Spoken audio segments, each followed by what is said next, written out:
look at issues in depth. This evening, I'm pleased to present our panelists. We have with us from Jamaica, a Caribbean man, Mr. Julian Rogers. He is the managing editor of the Jamaica Observer newspaper. We have with us again this week Mrs. Suniti Maraj Best. She is the managing director of the Lloyd Best Institute in Trinidad and Tobago.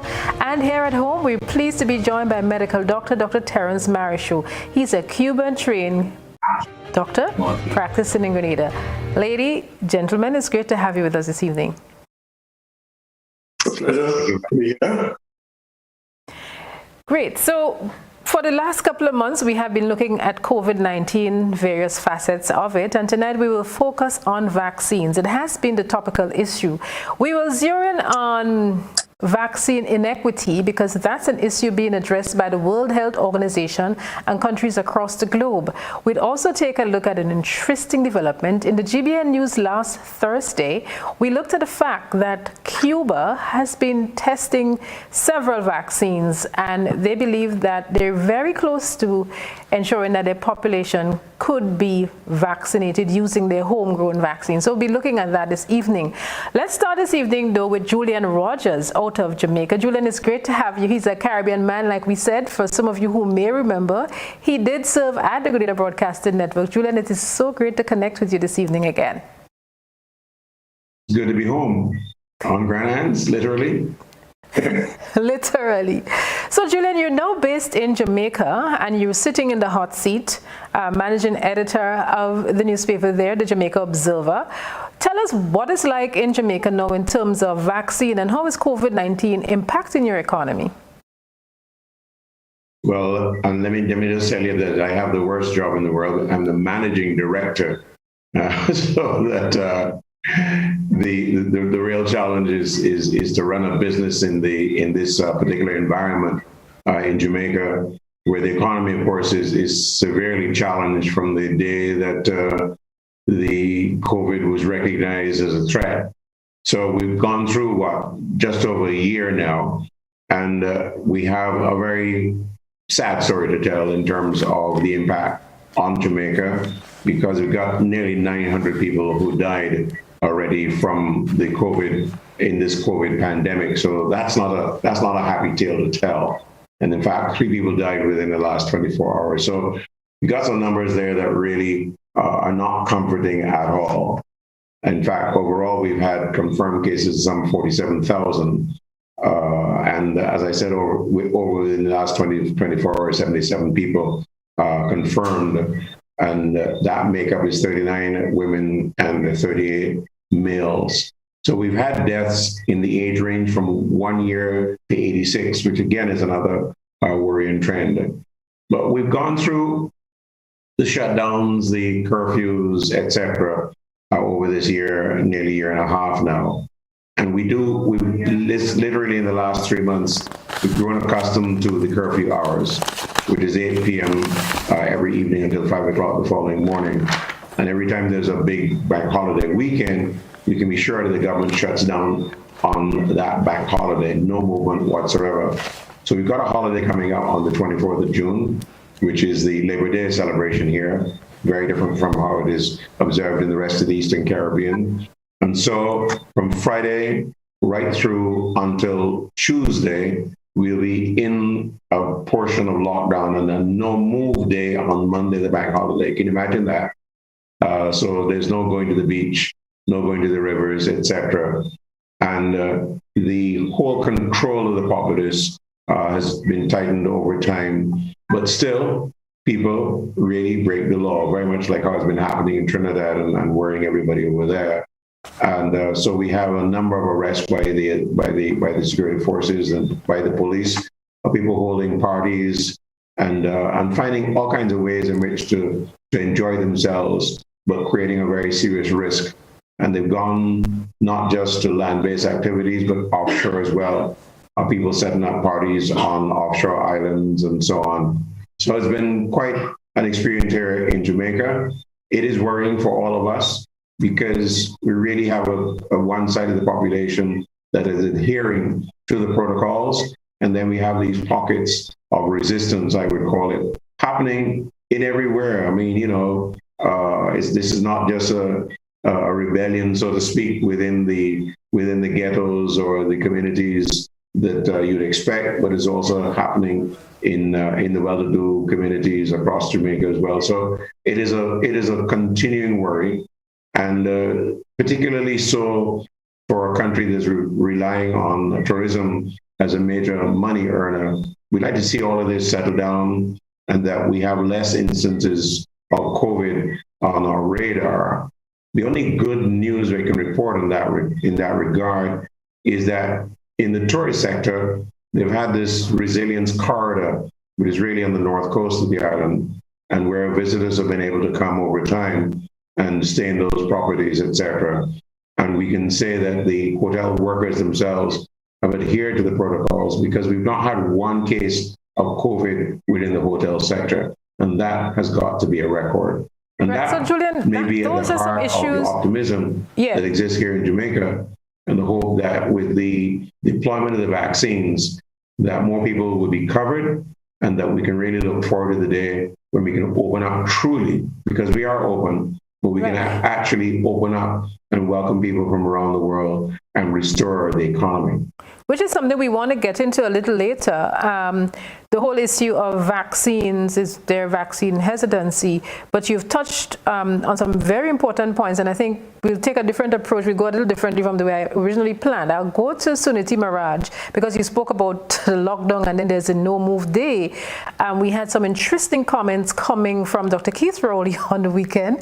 Suniti Maraj, what is the status of Trinidad and Tobago? We know that you've been under lockdown for the last probably week and a half, 2 weeks. All right, so Suniti, don't forget to put on your microphone. Sorry. Good. Yeah, we've been under different shades of lockdown since immediately after Easter, when we had a spike. And we're now under a state of emergency and a curfew from 9 p.m. to 5 a.m., which was instituted on Saturday. And that is because our numbers are incredible. We have in the space of 16 days, 17 days, we have had 123 deaths. I mean, that is just 17 days of this month. And our daily positive numbers are 300, 400. One day we had 600 and something. So we are in the fire. We are in the heat of the fire. And at that point, the government, which had been trying to resist a state of emergency and a curfew, felt that they had no choice. In fact, we were in the unique position of the business community actually calling for a curfew and calling for a state of emergency. Normally, the opposite is true. The business community, challenges governments and tries to say, well, we need our businesses open. So we are now going to see if this new measure can actually hasten the plateauing of these numbers, because we are on the left side of the peak, still going up. We haven't yet have any reason to think we have peaked. But if we can get to that point of halting the increase, then we can plateau and start to bring it back down. So we are not in a pretty place. So we thought we were past it in January this year, February. Our numbers are really low. But we are on the other side. I think Jamaica is actually coming down from the figures I've been seeing. You're under 100 cases.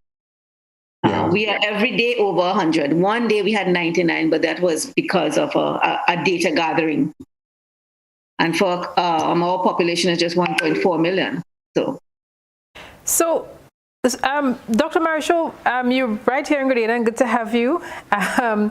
We listened to Jamaica and Trinidad and Tobago, and we have this picture in Grenada where there is vaccine hesitancy. The Minister of Health has been warning that the vaccines are about to expire. What are your thoughts as a medical practitioner with what we're hearing in Trinidad and Jamaica and what we're seeing in Grenada, because we seem to be in this place of complacency because we've not had any major cases in recent times?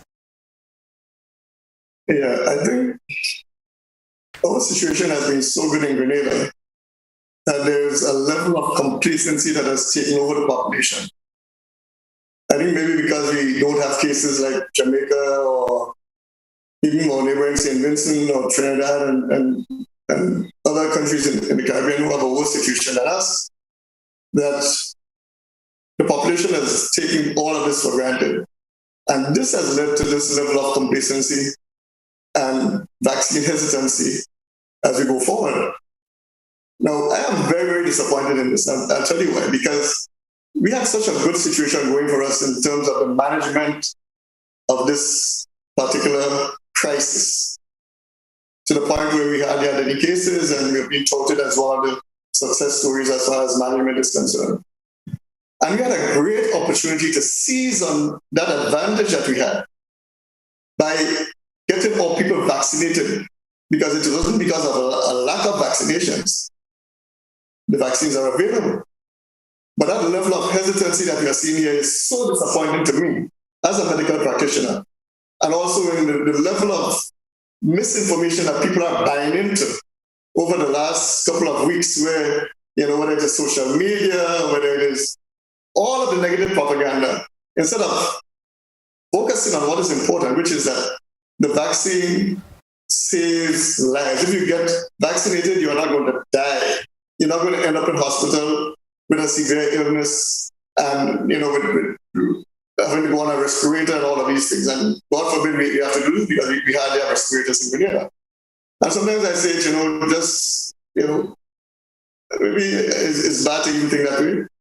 If we had a couple of cases just falling down in Grenada, maybe we'd be more inclined to rush in to get that vaccine. And why do we have to always wait until we are facing adversity? And instead of being proactive, we are always reactive. This is so disappointing to me, because I think we could have been way ahead of most countries at this point, where we could have been getting ready to open up. If people had bought into this whole question of getting the vaccine and understanding what the vaccination is going to do in terms of getting the country back on stream.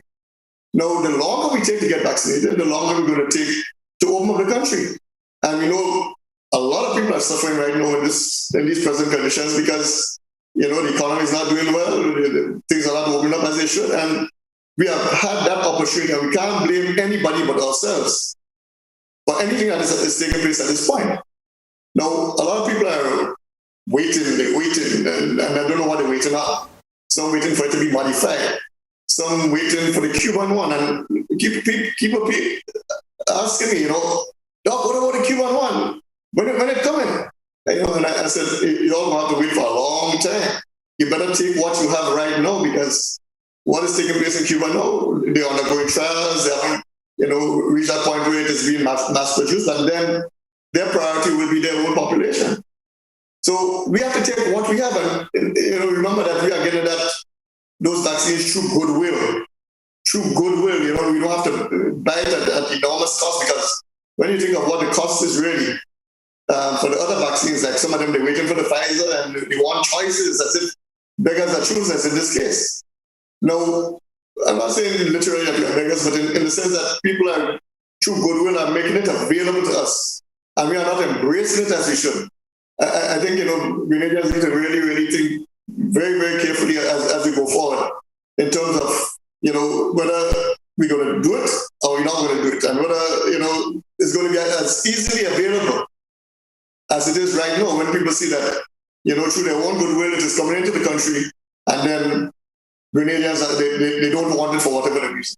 So we might even lose that goodwill again. And we got to look at that very, very seriously. Yeah. We don't have to wait until we start dropping down like flies, as we've seen in India right now, before we begin to understand the importance of the vaccine. Vaccine saves lives. Remember that always. So, Julian, you would have heard Dr. Marichaud speaking passionately about what has been happening in Grenada with the Ministry of Health having the vaccines on hand and worrying that it would expire. What is the uptake like in Jamaica? Well, I'm happy to say that the uptake has been much stronger. I have to say that, only because the government, the Ministry of Health and Wellness, conducted a series of blitzes, they call it, where they set up at the National Stadium here in Kingston and at several other medical centers, including the University Hospital, and invited people to come and get vaccinated. And where they had started off originally inviting people to register to be able to come to the various centers for the vaccination, these blitzes really open it up. And it was interesting, the first Sunday that they did the blitz, there was a low turnout. And they went on a major campaign with the media and everybody else and said, look, we got this opportunity to get as many people vaccinated as possible. And they lower the age, because the original call was for people, of course, who were over 65 or 75 actually, and had comorbidities. But once they lowered it and opened it up, you had a full range of people going and picking up and getting the vaccination. So that really pushed the numbers up. And they were very anxious to use up the number of vaccines that arrived here. In fact, we had 75 doses of AstraZeneca first of all. We got another 20,000 of Moderna later on. And in fact, we got about 120,000 doses of vaccine overall. And there's more to come. So that the blitzes really pushed the numbers of vaccinated people up considerably. And when we talk now about the vaccine hesitancy, yes, there is. And unfortunately, there is a lot of misinformation circulating, particularly on social media. We have to blame social media again for spreading this. But the reality is that the government was determined to respond to particular appeals for certain people to be vaccinated. So you had not only just the frontline workers or the nurses and the doctors, but they moved that into people who are in the tourism sector. Of course, they want to make sure that they're protected. And then they expanded that to the teachers because they wanted to get face-to-face classes going again. Also, members of the Media Association of Jamaica made an appeal to the government and said, look, we have to go out there and cover this pandemic. Would you consider adding the media to that list? And so we are on that list. The correctional services, of course, the prisons, the fire brigade, the police, Jamaica Customs, of course, all these public-facing institutions were all added to the list, and there's been a consistent take-up in everywhere. So I can't put a number on the vaccine hesitancy, but I can tell you it is there because I've spoken to a number of people. Some people's attitude is that they don't want it at all, and you know they give a reason of saying, look, they're not ready, or it is not.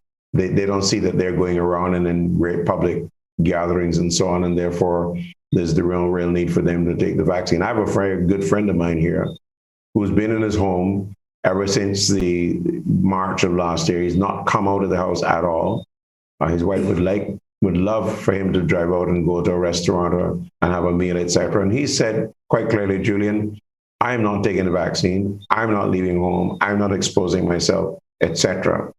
Then, of course, there are other people who believe in the mumbo jumbo stories and are not prepared to go and get vaccinated, etc. And that I think is the biggest challenge, not just the government of Jamaica has, but any government anywhere in the world that has access to the vaccines and is determined to protect its population, etc. So all of that is, I would say, like a work in progress, so to speak. Okay. So, Suniti, in Trinidad, what has it been like? Do you have enough vaccines? Have people responding? With the number of deaths you're having, what kind of feedback have you been?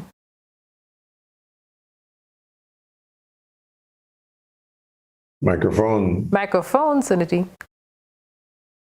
And you could leave it on. I'm certain you have no toddlers around. You could leave it on. Nowhere in the Caribbean is there a country that has enough vaccines. In fact, we all have just a fraction of vaccines. We have a population of 1.4 million. We calculate if you take children out, it's about 1 million. We have 60,600 and something people who have received one dose. And we have just over 1,000 people who have received 2 doses. So we are still at the stage of people willing to take the vaccine. There was a survey done that was published this weekend indicating that there is greater hesitancy among young people than old people, and people attributed that to social media because young people are more on social media. But I want to say that one of the factors with this vaccine is that this is the first time in the history of the world that as a vaccine is being developed, the information is coming out. People are following the vaccine stories every day on the global news media. Credible information, not just the people making mischief, but they are reading all the stories. And there is such a transparency from the scientific world. The scientists are publishing their work. The work is being discussed. So every bit of information about possible side effects, professional debate, and so on regarding these individual vaccines that are normally just within the closed scientific community is now available to everybody. People go onto the WHO website, they read up all the different details about the efficacy of each vaccine and the type of vaccine and so on and so forth. So much information. This is not a situation where somebody has developed a vaccine and come to you and everybody say, okay, this is the vaccine for malaria or whatever, and we're all taking it. So I think there is information that is making people second guess. First of all, that all the vaccines are in emergency use as opposed to completed trials.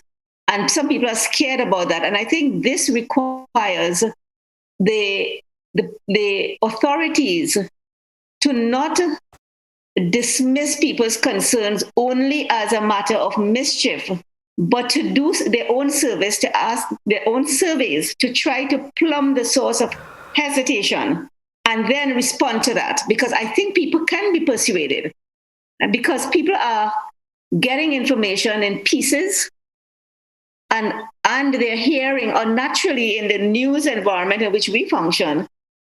The stories that grab attention are the stories that are different from what is expected. The expectation, the classic story of the dog bites man is not news, but man bites dog is news. Yet the millions of people who have taken the vaccine, they've experienced, mild symptoms. Those stories are not told. The stories that are told are the people who had long COVID and this problem and that problem, who got a clot and so on. So people are catching those stories.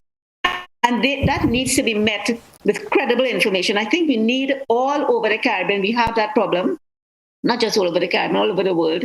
And it needs to be met with effective communication that is targeted based on the findings of why are people hesitating, not just to dismiss it as propaganda and anti-vaxxers. I wanted to ask you a question, Odette, about you said that the vaccine in Grenada, there's a problem of hesitancy, and that is going to go closer. You're close to the expiry date. Which vaccine do you have, and when is the expiry date, and how much are you dealing with? I don't remember the quantities, but I think we have the AstraZeneca, and I think I heard the date of the 27th. Doc, can you weigh in on this here, Dr. Marshall? I think we got somewhere around 42,000. Well, I would want to suggest if you come close to the date and Grenadians don't want it, Trinidadians will grab it up. Because you know why? We are in the fire right now, and the people who were hesitating, they have been convinced that the priority for them is to stay alive, right? Because all of the side effects and so on, the one thing that the vaccine, that you can say about the vaccine is that, and including people who are hesitant about the Chinese vaccine, if you look at China's numbers in terms of deaths and cases, China went from number one in the world when it was in end of 2019, early 2020. And every day they're going down lower and lower in terms of the number of cases, because other countries are surpassing them, right? And so that it has been, the Chinese have used their own vaccine and it has worked. And in the one case that I've heard about the United Arab Emirates, for example, where some people had to get a third dose because of the strength, they got it. They didn't die with it, but they got a boost. So the clincher for people is the vaccine will keep you alive. In Trinidad, people are dying in a way they did not expect. The stories we are getting, we have moved from the early stage where people can think that if you contract it, you will know in about 2 weeks. People are reporting feeling sick today, and by tomorrow they're dead. And by the time the test comes in, they're dead. And their family has contracted it.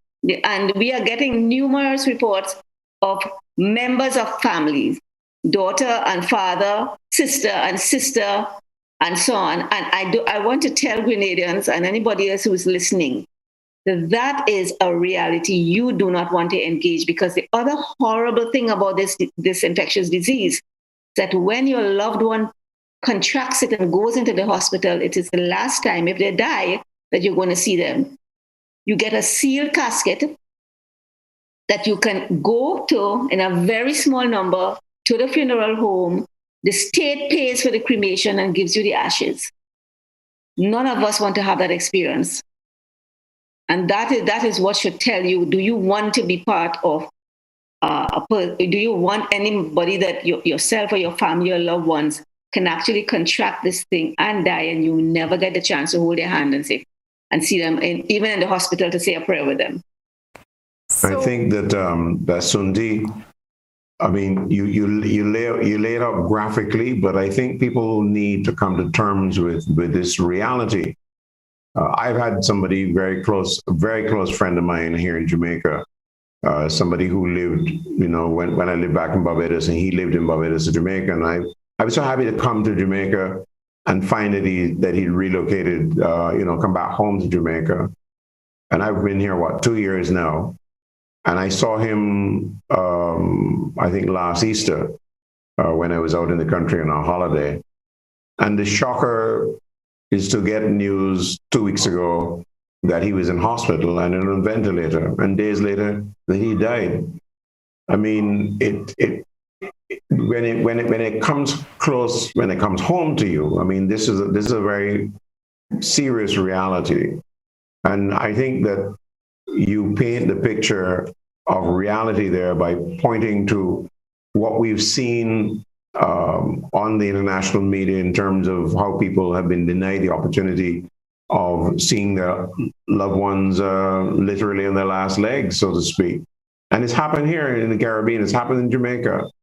And the prospect that if you fall ill and that you go to the hospital and that's the last time your family sees you, and that you're really only left to say goodbye, literally holding the hand of a nurse or a doctor in a hospital, that has got to be one of the biggest, challenges. Maybe I'm lost for words in that regard, because none of us as good Caribbean people who are strong on family ever want to be in a situation like that. And I think the point I would make in reinforcing what you said, Suniti, is that the vaccine is intended to stop you from getting seriously ill and being hospitalized. I think when we look at the situation in India and the fact that their health services are overwhelmed, oxygen not available for a sufficient number of people, and people are dying in the street, inside the compound of the hospitals, etc. And literally, their families don't know that they've died. They're just gone. All these public pyres, etc. That should be more than a wake-up call for many of us in our Caribbean. And it should really send a very powerful message to everybody that they should be extremely careful. This is not something to be messed with. I spent several months working from home because, at my age, I really, even though I don't have a comorbidity, I mean, my staff literally said, Mr. Rogers, you should stay home. Don't come to the office. And that was for several months. And my chairman did as well. But we've all been on our guard. And thankfully, within our own company, we've had only 3 cases over this whole period of time. And because we've just reinforced again and again, I mean, we've arranged transport for certain workers to make sure they don't go on the public buses to go home. So we really have to take this extremely seriously. And the fact that Grenada has so small numbers should not be comfort. Okay. You really should not take it for granted that because you have low numbers that you're in a safe zone. This is a situation that we're likely to live with for a long time. When you listen to the scientists, they say again and again, look, this is not just one virus that will stay with us, but there'll be more coming. And therefore, we need to come to terms with how we cope with this situation and be ready for the next wave. We never know when the next wave is coming. So, Julian, and, I think that has been the surprise now for Trinidad, for instance. I don't want our viewers and listeners, Julian, to think that you're the prophet of doom and gloom. But how did we get to this stage? Yeah, it's rather graphic coming out, both out of Jamaica and Trinidad. Dr. Marisha, we want you to comment first, but we'll ask you to do that after the break. Trinity made this very important point that people are getting the information as it is being rolled out. The scientists are sharing their work. The whole issue of emergency use versus completed trials. So we'll ask Dr. Marisha to address that when we come back after this commercial break. This is Beyond the Headlines.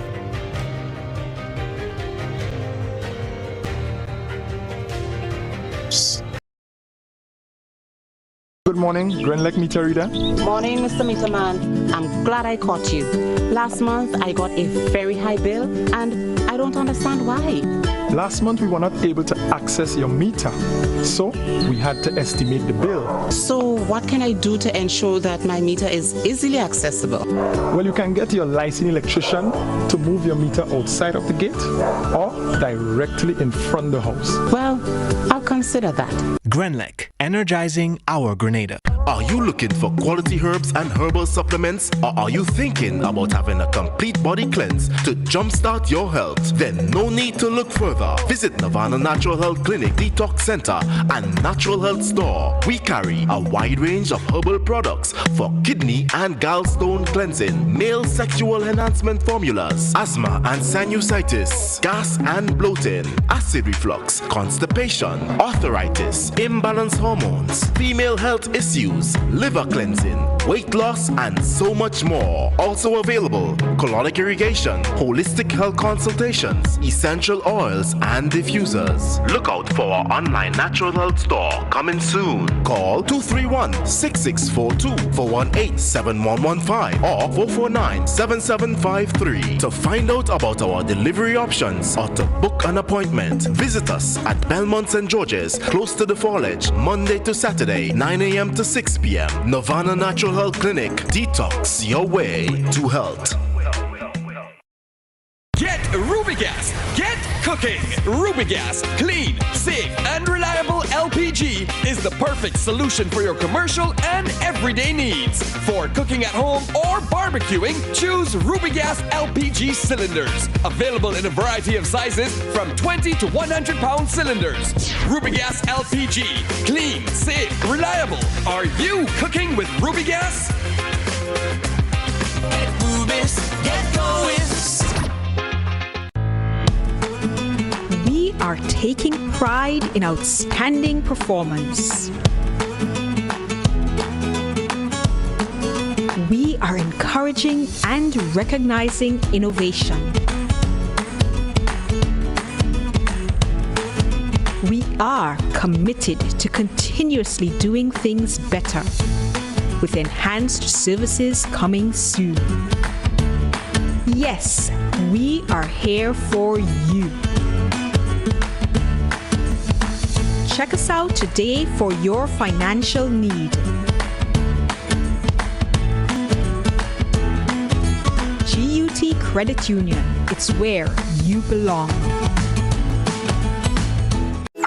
How going on, boy? Hey, good old things. Hey, easy. Yeah. Boy, in line, boy. Your house looking a real good day. Boy, it's thanks to the hard-working and professional staff at the Housing Authority of Grenada. They handled me real nice. They did my plan, they did the construction, and I didn't even have to worry about a thing. They were there with me every step of the way, supervising the job, asking me about my concerns, giving me feedback as the house took shape. They were there from start to finish, and even put the keys in the palm of my hand.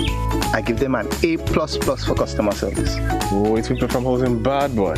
Boy, not bad. Excellent. If you're thinking about constructing your home, why not consult the Housing Authority of Grenada? You could visit them right down in the Sandino complex, or give them a call, 440-1015 or 440-1016, or check out their website, hag473.com. They go handle you. They go jog your blocks, they go draw your plan, they go tote your materials.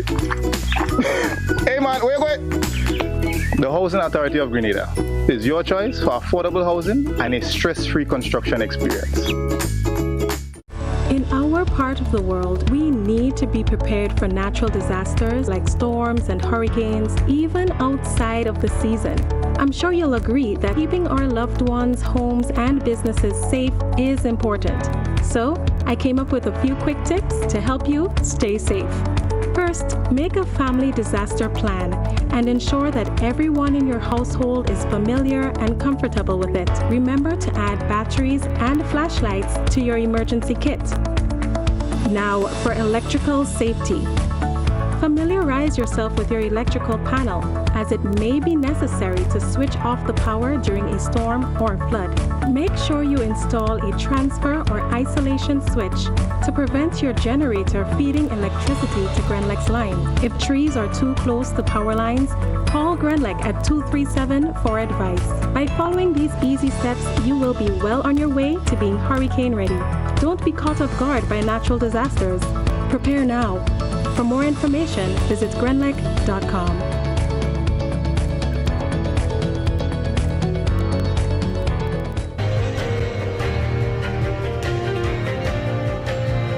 And welcome back to Beyond the Headlines. This evening we're looking at vaccines, COVID vaccines, and we want to segue shortly into the whole issue of inequity in the distribution of vaccines. But Dr. Marasho, we want you to examine further for us the issue that Suniti Maraj raised relating to the fact that people have been concerned that, it's emergency use of these vaccines as compared to completed trials.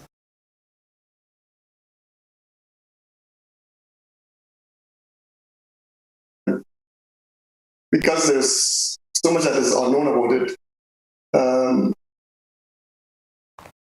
scientists are now in the process of really trying to decide what is the best way to deal with it. And so one of the first things that they do in terms of developing a tool or a mechanism to deal with the vaccine is to deal with the disease is by developing a vaccine. Now, this has contributed to the hesitancy as well, because many people believe that because it is only approved for emergency use, that the scientists are just experimenting on them, they're not sure about what they're doing and that kind of. But these things undergo really, really rigorous trials over a period of time. You have the phase 1, you have the phase 2, you have the phase 3. And admittedly so, because it is new, and then they have to, put healthy people through trials, and then to see the efficacy and the safety and all of that. And they have gone through those stages. Now, eventually, and I think only a couple of days ago, it was actually approved now, the Pfizer vaccine, by the FDA. The FDA uses the emergency tool as a mechanism to make it available, especially in a case where there are no other things available, no other treatments available. So the vaccine is now available for emergency use. But it isn't come about just randomly like that. It's come about because of the rigorous trials and the kind of safety protocol that they have to adhere to before they even grant that kind of permission for them to use it. So while we understand, that people, a lot of people believe that, this has been developed so quickly, they can't understand how, all the vaccines in the past, it took so many years and years and years. You have to remember that scientists are continuously in the laboratory doing experiments, they're breaking the genetic code, they're doing all kinds of things. And these modalities that they're using today, they have been in existence for well over 10 years. And that is why they're able today, in a very short space of time, to be able to develop a vaccine that they've been able to put and make available for emergency use, so that people at least can have some kind of tool to fight against a novel virus like this, which has devastated mankind as we know it. People are just falling, as we saw in different countries. We saw in Italy, we saw especially in Europe and in the United States, even as we speak. People are still dying from it, despite all that is being done. And so emergency use is the first step. And as they go along, we get more information about it. We get a better idea of how it works. We get a better idea of how people respond to it, the safety profile, the side effects. And unfortunately, people are just focusing more on the side effects than on the positive aspects of this vaccine. bottom line, as Ms. Morales said, is that the vaccines save lives. That's the most important thing. You can't want anything more than that. I don't think anybody right now who has been, following the conduct of this disease over the last year can say that when they look at the TV, at all of the images that we see on the TV, are not convinced that this is something real. I don't understand how anybody can deny this at this point in time, that this is not something that, that is so devastating that you can deny it. I don't understand it at all. And so for those who are still on the fence and they don't believe it and they buy into these conspiracy theories. But I guess, Doc, in the Grenadian context, we have to remember that there was only one death, and that person had come into the country after being in the U.S. For some time. So I guess that could be the reason why there's been that approach. Not that I'm defending it, but as Mrs. Marad said, that we need to delve deeply into the whys of why people have that response and then try to address it from that perspective. One of the issues that the World Health Organization has been addressing relates to inequity in vaccines, and we want to segue into that. One of the reports we had said that with the number of new COVID-19 cases nearly doubling over the past 2 months, approaching the highest infection rate the world has seen during the pandemic, the unequal distribution of vaccine is not only a moral outrage, but economically and epidemiologically self-defeating. And those are the words of the head of the UN Health Agency. He said that vaccine equity is the challenge of our time, and he said, we are failing. And there's sharp disparities. We have a video insert that addresses the whole issue of vaccine inequity. Let's look at that and come back for some more discussions. Who gets the vaccine and when are not only serious questions in the U.S., but also around the globe. A group of rich countries is buying up billions of doses. But as Nick Schifrin reports, the United Nations is stepping into the breach with its own plan to increase vaccine equity. On a tarmac in Western Africa, Ghanaians welcome a European vaccine delivered by an Arab airline manufactured in India, sponsored by the United Nations. That global effort is the UN's COVAX program, and Anne-Claire Dufay is UNICEF's Ghana representative. This is really a historic moment. Today, we are very happy to receive the first batch of COVID-19 vaccines through the COVAX facility. The 600,000 doses of AstraZeneca vaccine is the beginning of what the UN calls the largest procurement, distribution, and supply operation in world history. It's designed to deliver 1.3 billion vaccines this year to more than 90 low and middle-income countries. Vaccine equity has been a global call. From South Africa, which has recorded half the continent's deaths, President Cyril Ramaphosa. We are all not safe if some countries are vaccinating their people and other countries are not vaccinating. To Mexico, which last week received the Pfizer vaccine, President Andrés Manuel López Obrador. These are things that we want to see at the UN, that there be equity. The UN says residents in just 10 countries have received 80% of the world's shots. Europe has ordered 2.5 billion doses for 500 million residents. COVAX is hampered by limited supply and logistical challenges. The UN calls that a, quote, catastrophic moral failure. Secretary General Antonio Guterres. The latest moral outrage is the failure to ensure equity in vaccination efforts. But countries ahead of the curve are pursuing vaccine diplomacy. Israel has vaccinated a higher percentage of its population than any country. And now Prime Minister Benjamin Netanyahu, who visited a gym on Sunday, promises to share excess vaccine with partners in the region and world. Russia launched an English-language campaign, V for Victory, or V for Sputnik V vaccine. Sputnik V is the first registered vaccine against COVID-19 in the world. The largest effort comes from China, whose state television broadcasts deliveries of Chinese vaccines all over the world. In the U.S., last week, President Biden pledged $4 billion to help COVAX. Competition must not lock out cooperation on issues that affect us all. Competition locking out some people. Suniti Maraj, your thoughts on that? Yeah, well, today President Biden put out a post saying that he's going to send 80 billion doses of vaccines, that the excess supply that the U.S. has overseas. Now, I know a lot of that is going to go to India because the US has serious interests in India.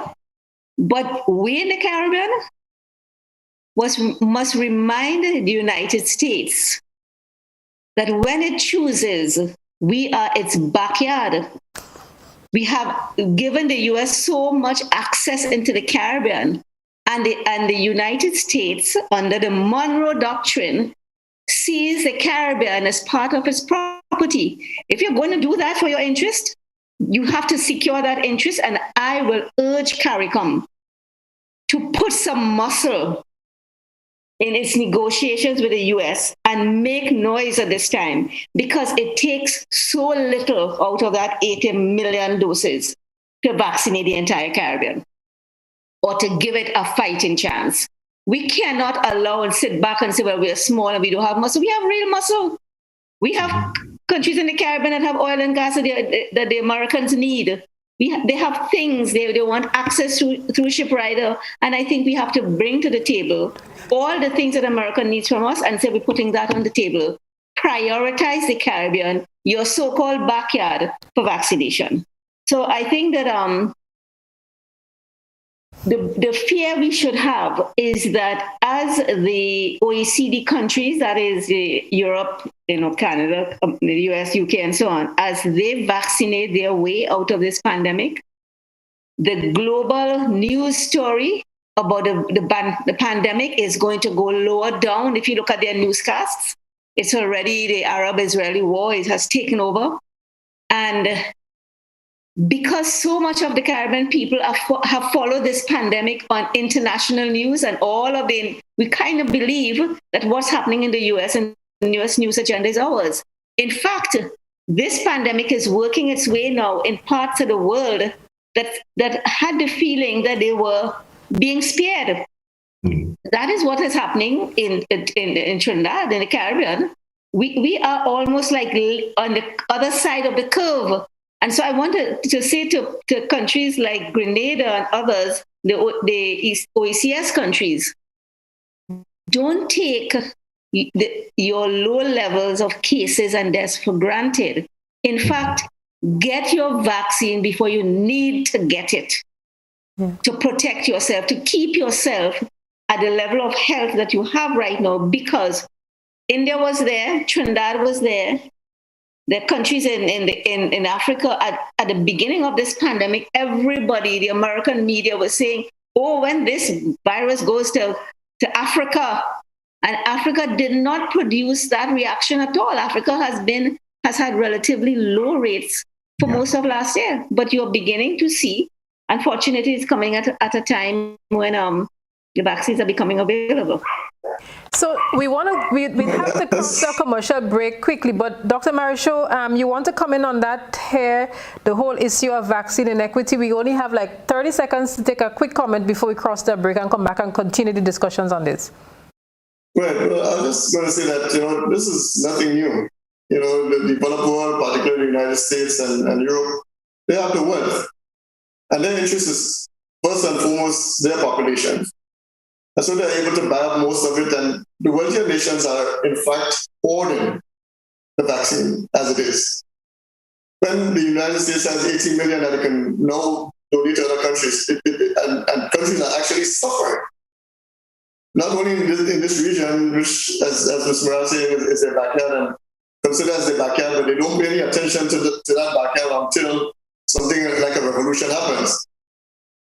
We understand that their priority is not us at all, and I don't know how much muscle we have that we can sway them in any way, shape, or form to make us a priority. But when they have 80 million sitting there, it takes very, very little for the entire Caribbean to be vaccinated if they can send some of that to us. Now they think of sending it outside, but we've not heard anything about it coming here to the Caribbean, and hope some kind of lobbying can take place, which would encourage them to consider the Caribbean as one of the places to send some of these vaccines. But also, by the same token, if our people are not embracing it and doing as Grenadians are doing right now, where less than 10%, well, maybe about 11% of the population is receiving it and the rest are still hesitant, then it doesn't make sense sending it to us. We have to embrace it first and understand that We are getting it from people who are willing to give it to us. And if we are not embracing it, then send it to some country that actually needs it. As Mr. Morales said, maybe to Trinidad, they will probably do better than us where that is concerned. Okay, so we bang on 9:30. We'll take this commercial break and come right back on Beyond the Headlines.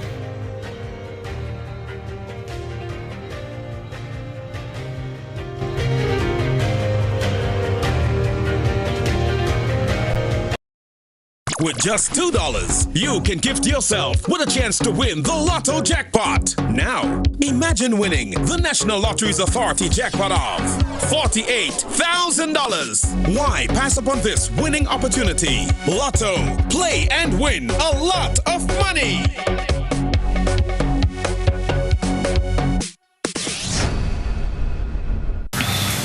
A pleasant evening to everyone. Welcome to the National Lotteries Authority's Lotto Draw number 3213 for today, Monday, May 17th, 2021. I am Anisha Charles.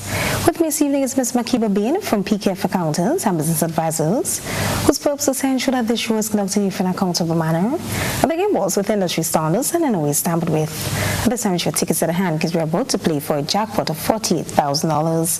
But first, your free ticket letter. Good luck.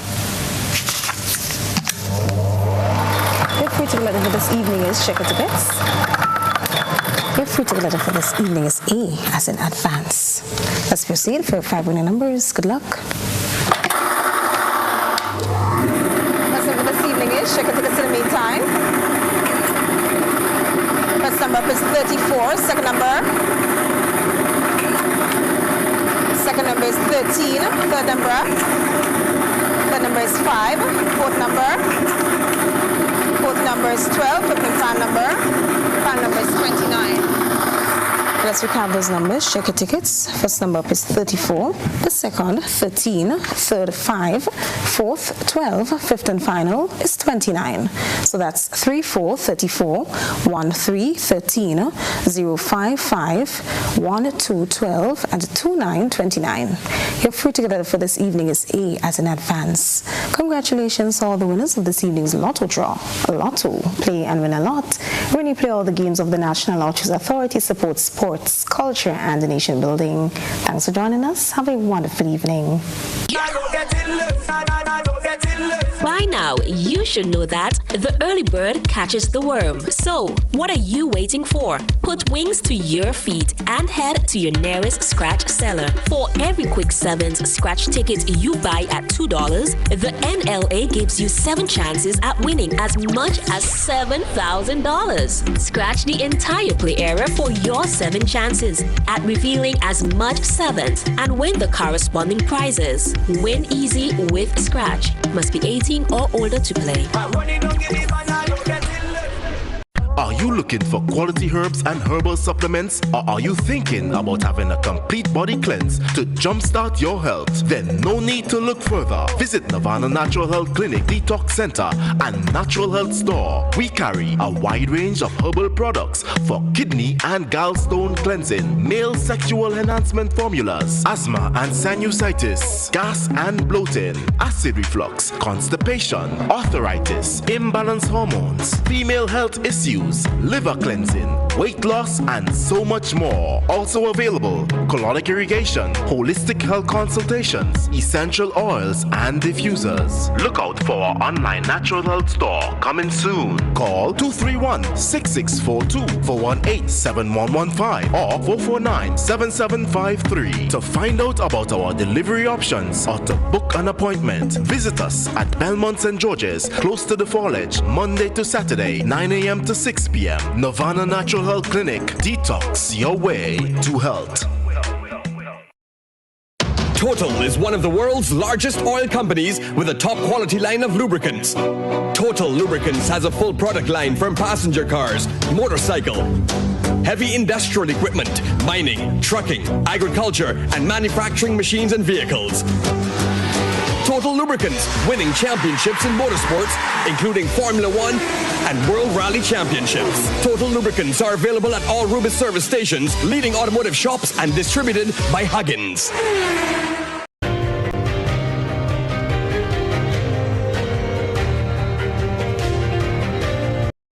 and this is Beyond the Headlines. Tonight we're dissecting issues surrounding COVID-19 vaccines, and we have been looking at vaccine inequity and looked at some of the comments made by the head of the World Health Organization.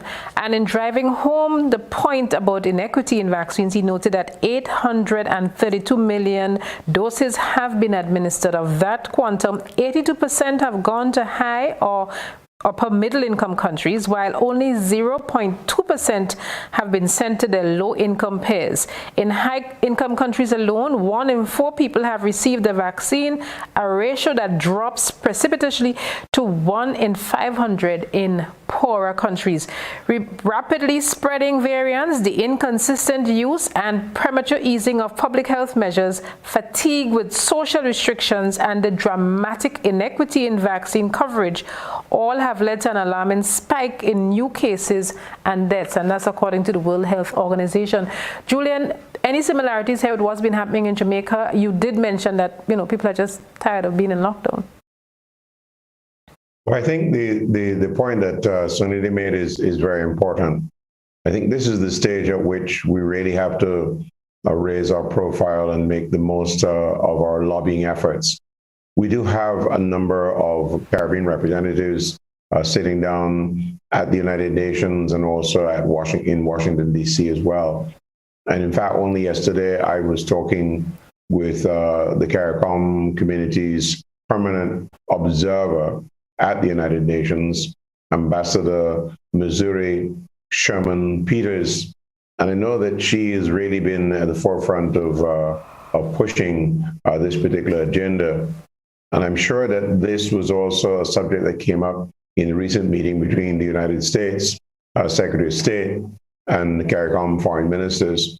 The reality is that we are so dependent on tourism that it would be so much easier if we were in a position where we had the majority of our population really enjoying what they call herd immunity. And I agree that we really need to see and push the hardest for really getting as many of those vaccines that are being made available. Some 80 million from the United States. We understand the situation with India, but I have to tell you that when we look at the situation with so many countries around the world, that 80 million is literally a drop in the bucket, so to speak. But if we may be very humdrum beasts first, so to speak, it would be very, very useful to have a significant number of vaccines available for the Caribbean as a whole, because we really need, our economies can't take any more battering. That's the reality. We have very few alternatives. We're not as lucky, for instance, as Guyana now boasting so many billion barrels of oil available to them for the next forever, and that their economies are going to jump and dance at 15 or 20% in terms of growth. All the countries outside of Guyana are really facing dramatic drops in their GDP levels, and the growth is non-existent, so to speak, so that we have very, very little room for error and for movement one way or another. We really need to get people vaccinated. That really is the first step if we really want to get back to some kind of normalcy, as people have been talking about. So you've just made a very important point that we need to get people vaccinated. We saw some people on social media commented on the fact that it's not that they don't want to be vaccinated, but they want to have a choice. Dr. Marisha, you alluded to that. Beggars are not choosers, and you clarified the point that you didn't mean that people are beggars. What kind of choice they're talking about there? But one of the things that people have been looking at, for instance, can we have some choice? Can we get the Russian Sputnik vaccine? Or now people are looking to Cuba, and Cuba now has 5 vaccines, I believe, on the trial. Let's take that report from Cuba in a little bit, and then we'll come back to look at the possibility of the Cuban vaccines being made available to the Caribbean, because for a small island which has been under embargo, I believe the general school of thought is that they've done very well. So let's take that report and then we come back and continue. Just 100 miles away from the Florida coast, a tiny country once crippled by its dictatorship government is now one step closer to distributing its own COVID-19 vaccines, apparently with no help from the outside world. In fact, they're developing 5 vaccines. This is an underdog story. And, all signs have been pointing to the fact that these vaccines are very promising. 2 of them approved for phase 3 trials just last month. The vaccine has a good safety profile, since there have been no serious adverse events. The vaccines have not completed final testing, but the Cuban government hopes to begin distributing those 2 vaccines starting in May, each requiring 2 to 3 doses. Once we have those results, we will be ready to authorize the mass use of the vaccine in Cuba. Thus, we are already at the door of the last phase of these clinical trials. Cuba is an isolated island nation, unique amongst its neighbors in Latin America. Cuba has a long history of investment in health, especially primary health care. It's largely a medical model. They've stationed doctors all over the world for many decades now.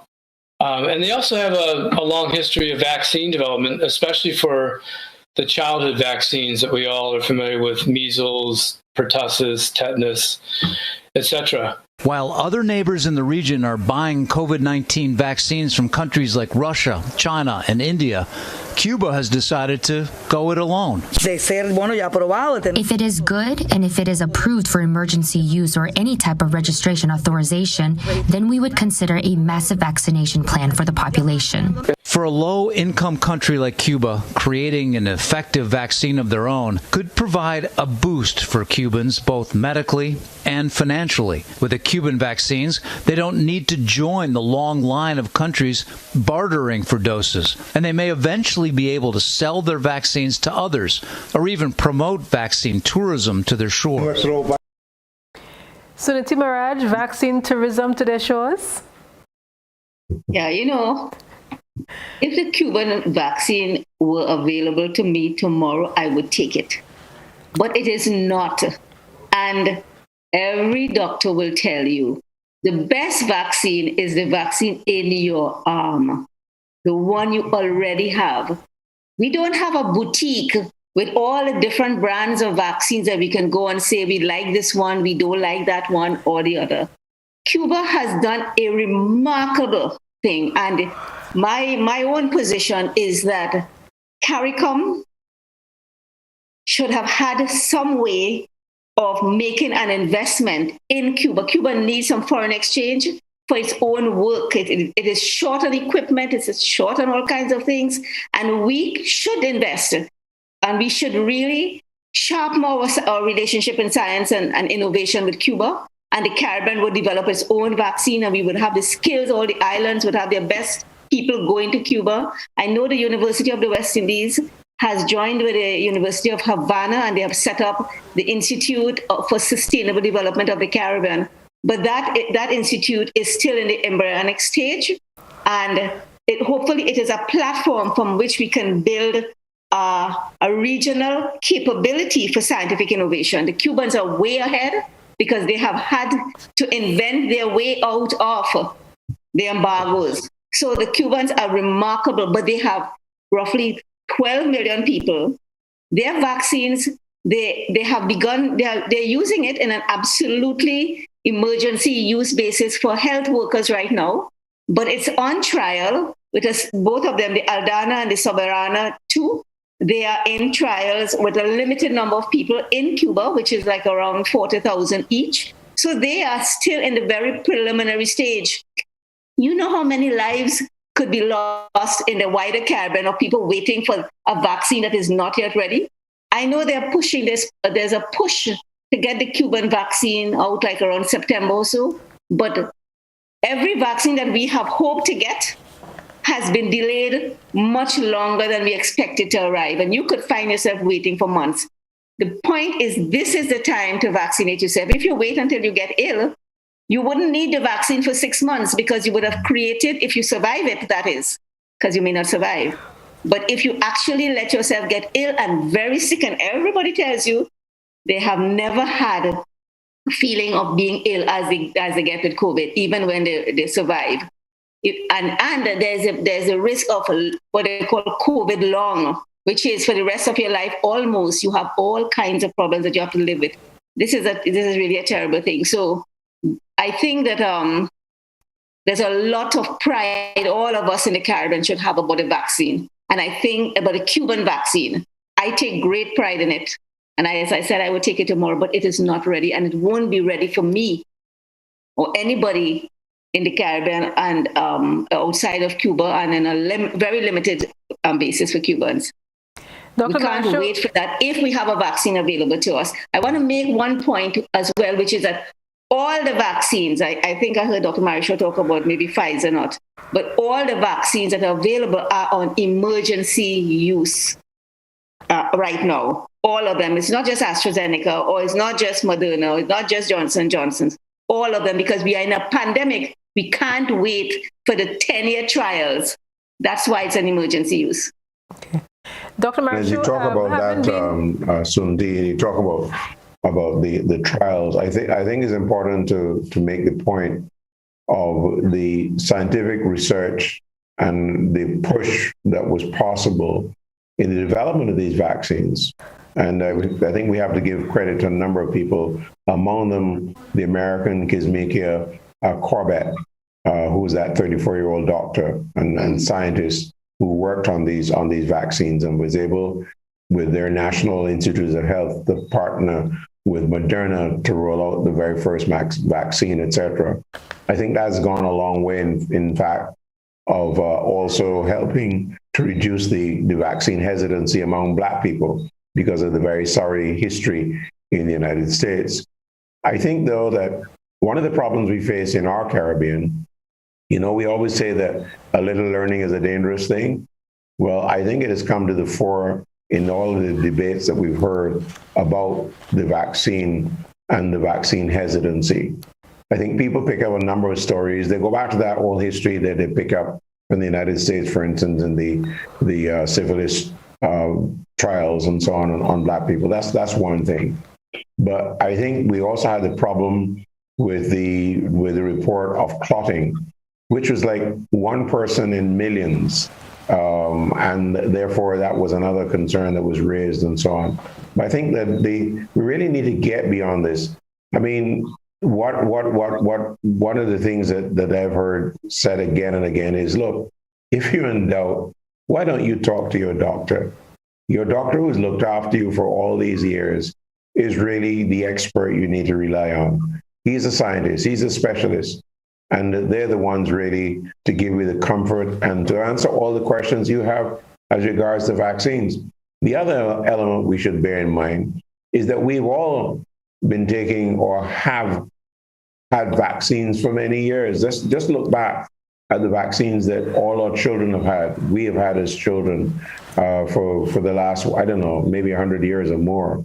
And we're using vaccines in every instance. I mean, I've got a dog that went sick with parvo in the last week or so.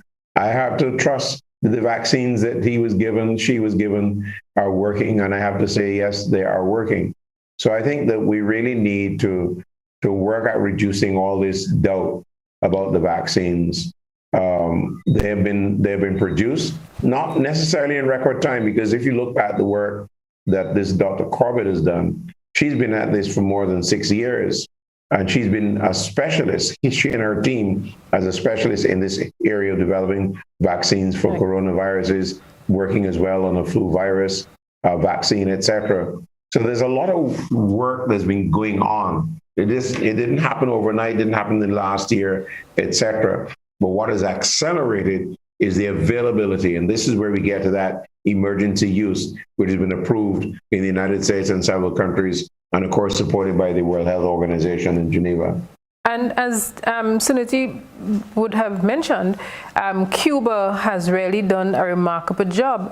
Dr. Marisho, you studied in Cuba, you're a Cuban-trained doctor, and I know that you're very proud of, let's call it now, your Cuban heritage.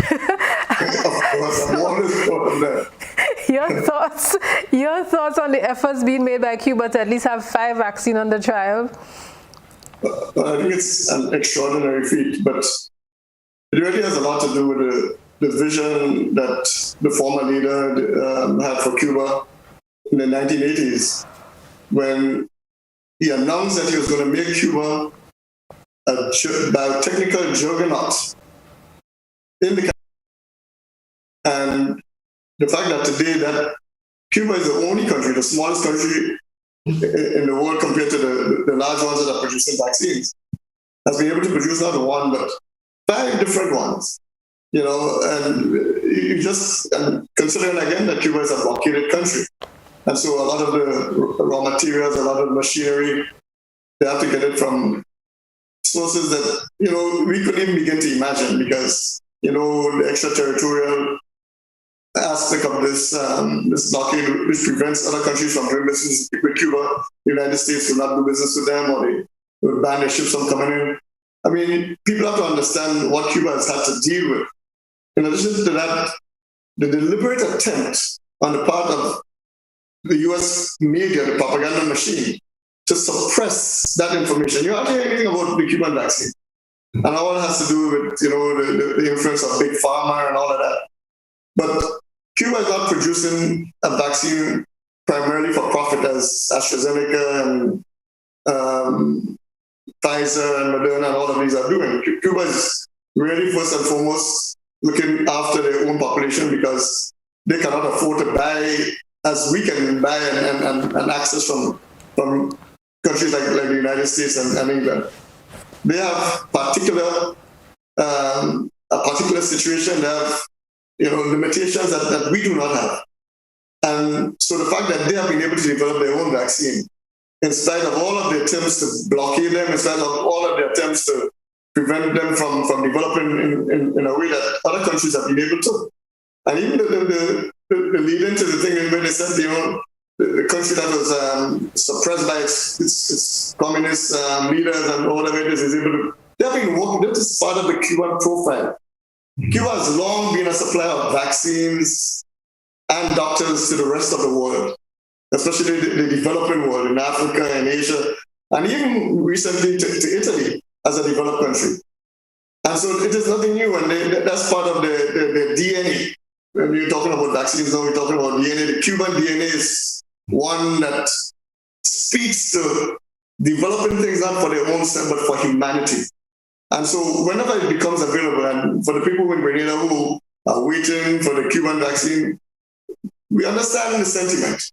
But as Ms. Moran says, it's not going to be available for quite a while. And their priority, first and foremost, is going to be to vaccinate their own country because they cannot get Pfizer and Moderna and all of the choices that we're talking about. They will only have one choice, and that will be their own. Maybe they'll be able to get some Sputnik from Russia.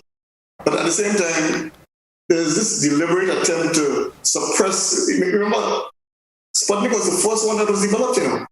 And I remember the propaganda against Sputnik that, oh, they developed it too fast. And this was coming from American media. And today it has the same efficacy as most of the big ones that have been developed by the United States. And so you have to understand the context in which Cuba is developing right now. And for them to be able to have 5 vaccines, and particularly one now that is particularly geared towards the respiratory system, which is the Mambisa. The Mambisa is one that is going to be like a nasal spray. And because of the respiratory effects of the COVID-19 disease, they're going to be able to develop that vaccine, one like that is going to be able to spray into the nostril and to be absorbed by the mucosa of the nostril. So you won't be exposed to a needle. For those who are, who have a fear of needles, this phobia, a lot of people have a fear of needles. That's one of the reasons people don't get vaccinated as well, because they have a fear of needles. Aside from the fact that they buy into all of these conspiracy theories and social media, which is pushing only the negative, a lot of the negatives, and people buy into that.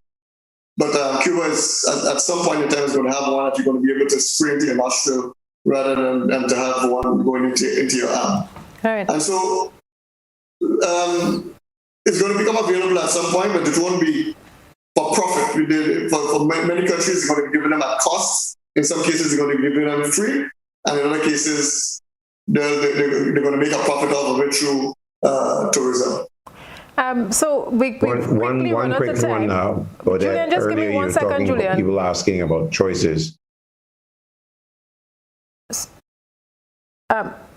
Okay, so one of the things we wanted to do was to run. Sorry, Julian. I just noted that we only have 5 minutes remaining, and there was a discussion in the diaspora yesterday, and one of the things that some people in the diaspora have been doing is sharing their experiences. So we just want to take 2 quickly. We had 4 lined up, but we could only afford 2 because we're running out of time. Sorry, Julian, to cut across you. That's fine. We want to get those 2 in quickly. Harold Paisidi, who is a former worker of Radio Grenada, the offshoot for the Grenada Broadcasting Network. He's one of the persons really encouraging people to get vaccinated, and we have a nurse as well, Nurse Maguire in the US. Let's just take those 2 quickly and then we come back for some closing comments. Unfortunately, we're out of time.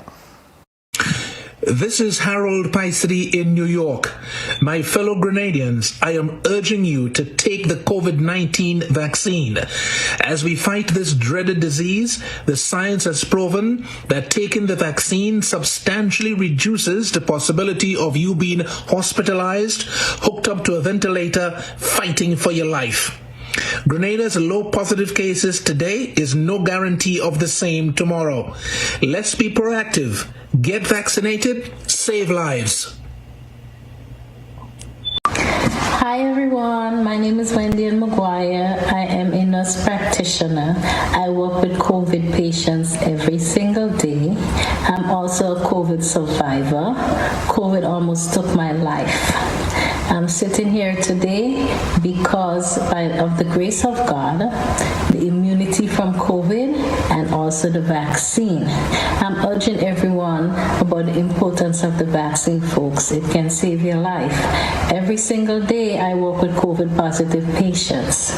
What's saving me right now is the immunity. I've been exposed to almost 20 COVID patients since I had COVID, and I didn't get it a second time because, like I said, the immunity from getting the COVID and the immunity from the vaccine. So I have double immunity. Everything has a risk and a benefit. The benefits of COVID vaccine outweighs the risk right now. So I'm urging everyone, please get vaccinated. It's the best choice you can make right now. Please, I'm begging. Thank you. So that's 2 Grenadians living in the US. Harold Paisidi, very popular here. He is a media worker. We won't call him a former media worker. He's passionate about media work, even if he's into another career right now.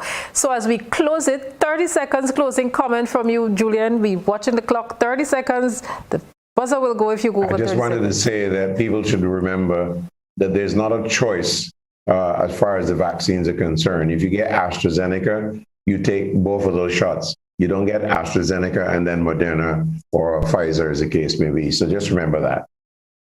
Right. Dr. Marisho, your closing thoughts this evening, although we had a question somebody wants to throw at you, but we'll probably do it in the news tomorrow. Talking about hurricane season and getting into shelters and that kind of thing, but we'll have to follow up in the news tomorrow because we're out of time. All I want to say, particularly to Canadians, is that the failure to vaccinate is endangering the lives of others. And it's causing, a delay in the country as we'd like to see it. People don't want to wear masks as before. They want the country to open up. The best way to open up the country is for us to get vaccinated as quickly as possible. We have a good situation going for us. Let us build on that. Let us build on that advantage that we got from not having cases in the country and realize that there are variants that can come into the country through our porous and open borders. And that we can go from what was a good situation to a bad situation as we see in Trinidad and see in India right now. Let us vaccinate quickly and get the advantage that we had going so that the country can reopen very, very quickly. Don't be afraid of it. Don't be afraid of it. There's nothing to fear but fear itself. The vaccine is going to save your life. It's going to prevent you from getting ill. And it's going to cause the country to come back to a state of normalcy very, very soon. If you want that, it is in your hands. Pleading being with me here to ask Doc the question, please, although we're out of time. So they're saying the hurricane season is upon us from the 1st of June. So with the vaccine hesitation and the onset of the hurricane season, is it a cause for concern, even in the event that it was to take place and shelters have to be activated? They're begging me to ask you, so I have. Precisely, because this is the time when you get most respiratory tract infections. And so to expose ourselves even further by not getting vaccinated. And then the medical students are coming in, the borders are opening up again. We are exposing ourselves unnecessarily. And so that fear, this hesitancy that we need to get over it. Grenadians, I'm telling you, if this was a remote time, people would have known that this is their patriotic duty to go outside and get vaccinated. We've gone too backwards in this place right now. Time for us to get proactive and understand that this vaccine is going to cause this country to go forward by leaps and bounds in a very short space of time. If we get that vaccine, we're going to open up again. The economy is going to start, picking up again. But we cannot do it unless we get that vaccine going, sister and brothers. So, Suniti, the last word is yours, but we're closing you out with a comment made by your Prime Minister, who was referencing a Calypsonian, and that has made some headlines. But before we close you out to that comment, your thoughts as we wrap up the discussion this evening. I'll make it very quick. I think, first of all, the rainy season and hurricane season is a definite risk. Just like in America last year, before they got to what they call fall and winter, they were so scared because those weather conditions make people stay inside. They make people huddle. You can have one case and you go into a shelter and it's problems. The dry season is when people are out and about and in the open, you're fairly okay. The other point I want to make is, well, our own Prime Minister, who is the chairman of CARICOM, did write Biden last month, President Biden, making a request on behalf of CARICOM. So I feel now is the time to put some more pressure. And finally, I would like to say to Grenadians that this is not a job only for any government to do. The society has to find the people outside of government that it also trusts, so that the private doctors, for example, doctors are very respected by their own patients. If you have a medical association, it should step forward on its own without being under necessarily the umbrella of government. And it should be telling the population. If it's a priest people look forward to, if it's a trade union leader, your responsibility as leaders is to make information available to people and guide them to a path that they are going to, when the pandemic ends, they are still here. I think that is a challenge we all have. This thing is blowing, I can tell you from Trinidad, it's blowing over, and we know when we come out of it, we will be looking around and asking who is still here, because every few days you hear somebody has gone that you did not even know when they left. It's happening so quickly. So this is a time you put up your defenses before the hurricane hits, not in the middle of the hurricane. Not in the middle of the hurricane, and PM Rowley has some words of advice for his countrymen, and I'm certain it can ripple across the Caribbean. Ladies and gentlemen, I have been a follower of Calypso for a long time, since I was in primary school. And today, two Calypsonians have come to my aid. One, Brother Mudada. And he simply says, the thing ain't care. The thing ain't care about nobody. So understand that nobody is exempted from this. And Devon Seals has come to my aid to appeal to you. And he say, in his Calypso, he say, don't jackass the thing. Understand? I know you know Calypso like I know it. The Calypsonians have spoken, not just the Prime Minister. We are in serious difficulty. We have always been, but not in as deep as this. But we can manage it if we do what the common sense responses are. We're not inventing any wheel here. We've done it before last year, and we have to be called upon to do it again. Suniti, your Prime Minister got very graphic. Yeah, and the Calypsonian Devon Seals, he has been very quick on the draw. He has a remix and an updated version of that Calypso.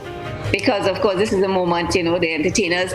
What is interesting is that these are the people in the society, the calypsonians, the dramatists, and so on, who should all have been brought into this process of sharing the message, crafting and creating the message. They know how to reach people. And we've seen a lot of memes now come out on Prime Minister Dr. Keith Rowley giving that piece of sage advice using the aid of the Calypsonians. I would like to thank for a very refreshing experience this evening our panelists, Dr. Suniti Barrage, a handle I like to put to her name, one of the Caribbean's best in journalism. She's nodding and doesn't want the title, but she's earned it. Julian Rogers, Caribbean man, and had his own stint here in Grenada at the GBN. Thank you so much, Julian. And our very own Dr. Terence Marichaud. Dr. Marichaud, it was really refreshing having you on this evening, sharing your insights. And to all of you, I'd like to say a very special thank you to our listeners and to our viewers. Thank you so much, and we hope that this program did help you in one way or another. On behalf of the entire production team here at the GBN, I'm Odette Campbell saying, see you again next week, the Lord's willing.